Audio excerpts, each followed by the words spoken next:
So, I play a lot of Civ, but you can only play so many Civ games before it starts to get a bit stale. So I thought to myself, how can I make Civ more interesting? My first thought was a challenge like the famous One City Challenge, but a One City Challenge is often boring because you can't settle cities. Instead, I decided to take it one step further and play a No Units Challenge. In this challenge, I won't be allowed to build any military units. No ships, no planes, no troops, nothing, which will make me extremely vulnerable to the AI. However, I did give myself an out. If I can ally with a militaristic city-state and they gift me a unit, then that's allowed. This means that I'll have to play very diplomatically while trying not to get destroyed by the AI.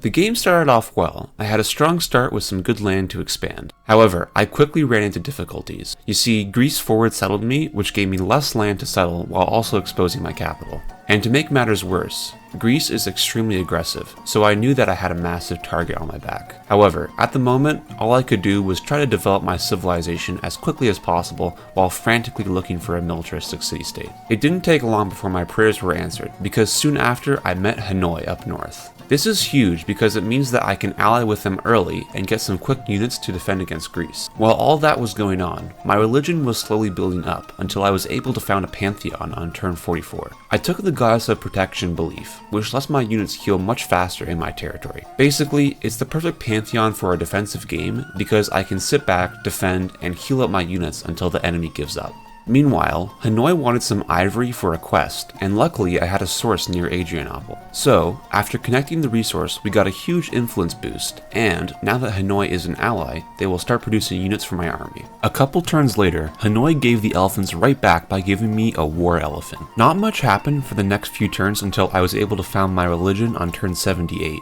I added the orders building to my religion because it gives my cities a defensive boost. I also took a diplomatic tenant, which will be helpful for getting units from militaristic city-states. Speaking of city-states, I was able to befriend Almaty. However, I want to secure my alliance with them, so I sent an emissary to conduct a diplomatic mission. Hopefully this will convince them to send their troops to die in my army. Not much happened for the next 40 turns. I was mainly developing my cities and allying with militaristic city-states. By turn 125, I had amassed a force consisting of 2 longswordsmen, 2 pikemen, 3 galleys, and an elite cataphract heavy cavalry unit. But I was concerned that it wouldn't be enough to defend my empire.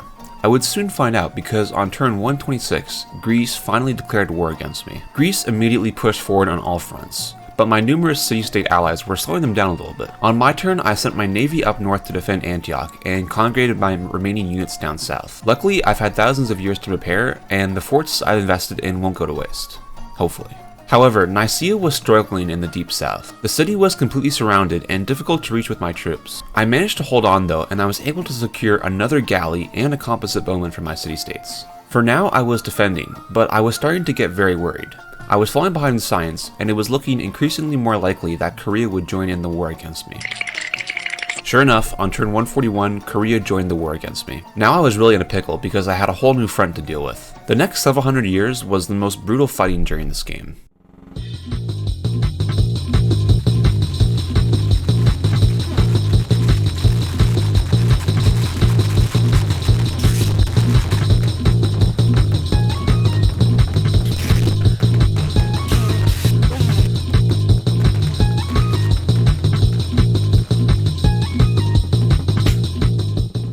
I was still able to defend all my cities, but I couldn't manage to break their war effort.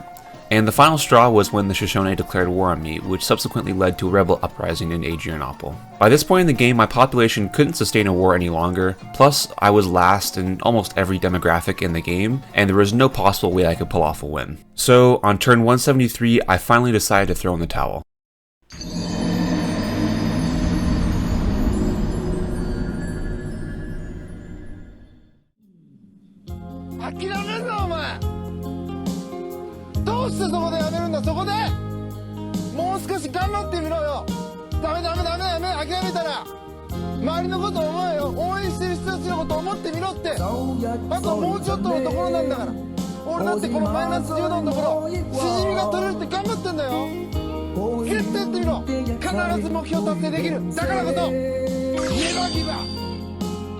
Okay, I decided I couldn't give up that easy, so I'm going to try again, having learned from my mistakes.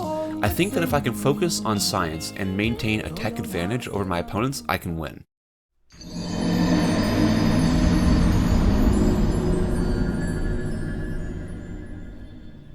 Attempt 2 started more or less the same. I didn't want to get forward settled this game, so I built a settler as soon as I could. I also managed to build some early wonders like Stonehenge and Mausoleum. So far I was off to a better start than the previous game, but I was starting to get worried again.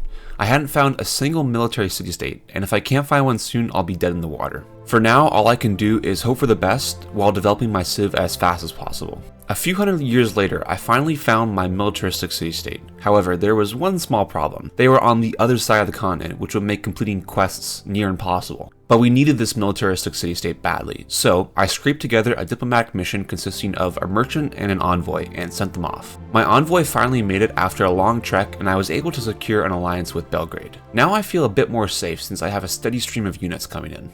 I was also able to forward settle China a bit, and I was now chilling at 5 cities. This was partially due to the fact that China and Japan have been at war for a while now, and this war works well for me because it keeps my two main neighbors busy with each other instead of focusing on me. After doing some exploring, I did manage to find an entire subcontinent full of city-states, and this will be an important region for our influence to spread because I'm likely going for a diplomatic victory this game. By turn 135, I had amassed quite the empire. I had 6 strong cities with a decent amount of units. I was also starting to creep ahead in science, but the effects hadn't quite manifested yet. However, on turn 136, the first major war began. So it begins. Spain declared war and immediately tried to take my northern border city. Luckily, thanks to my elite cataphracts and forts, I was able to hold on. Spain was starting to gain ground, but once I out-teched them with firearms and lancers, the advantage was back to me. And by turn 170, I had frigates, cannons, and I was actually starting to gain ground. By turn 174, I took my first city from Spain without having ever built a single troop. Now, this point in the game, I really started to snowball out of control.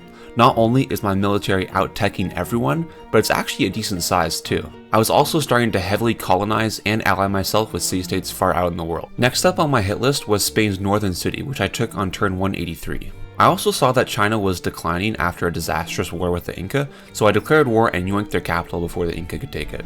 After taking Beijing, Korea, the Mayans, and Japan all declared war on me, but by this point in the game I had early tanks and they only had lancers, so I was easily able to defend. I was also able to use my power in the World Congress to sanction Japan and cripple their trade. You see, all this time I've been sending out great diplomats to make embassies, so I have a bunch of delegates in the World Congress. Now all I need to win is force vote freedom as the world ideology and then vote for myself as the world leader. I'm sure everyone will love my rule. As the game was wrapping up, I did manage to go on a big streak against Spain. By this point I had proper tanks while Spain was still using muskets, and I was able to take away 3 of the remaining 5 cities and create a vassal from the remaining 2 cities. I was even able to push back against Japan and take some of their cities. By turn 275, about 100 turns after we took our first city from Spain, it was time for the world leader vote, and I was able to secure the W with 106 delegates. And with that, the game was won. I successfully defeated the other civilizations without having ever built a single unit. This was definitely an interesting challenge. It made the game a lot more fun and interesting, as well as a lot more challenging. But yeah, that's it for this video. I hope you enjoyed, and I'll see you in the next one. Bye.